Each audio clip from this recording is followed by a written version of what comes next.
नमस्कार दोस्तों, आज हम शरद पूर्णिमा की कथा सुनेंगे।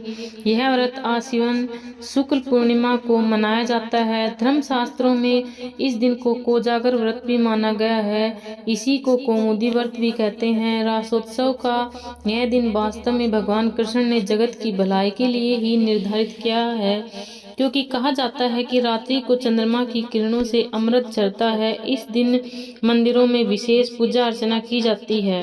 एक साहूकार था जिसकी 2 पुत्रियां थी।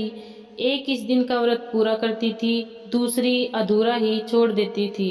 अतः दूसरी का जो भी संतान होती वह बीच में ही मर जाया करती। तब पंडितों से जाकर इसका कारण पूछा। तब पंडितों ने बताया कि तुम पूर्णिमा का व्रत अधूरा किया करती हो, इससे तुम्हारी संतान जीवित नहीं रहती। इतना जान लेने पर वह पूरा व्रत करने लगी। उसके फिर एक लड़का हुआ, किंतु लड़का होते ही मर गया।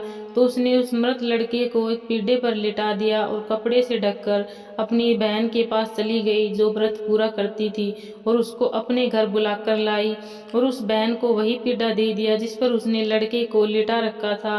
बहन जैसे ही पीढ़े पर बैठने लगी, उसका पल्लू उस लड़के से लग गया और उसका पल्लू छू कर के वह लड़का जीवित हो उठा।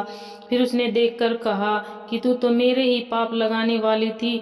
मैं यहाँ बैठ जाती तो तेरा बच्चा मर जाता और यह मेरे पाप लग जाता। तब उसकी बहन ने कहा कि यह आपके लगने से मरता नहीं है, जीवित हुआ है। आपने जैसे ही इसको छुआ है यह जीवित हो उठा है। दोनों बहनों को व्रत के प्रति बहुत अधिक श्रद्धा बढ़ गई। तभी से इस व्रत का महत्व बढ़ गया और उन्होंने पूरे नगर में ढिंढोरा पिटवा दिया कि अब से शरद पूर्णिमा का व्रत किया जाए।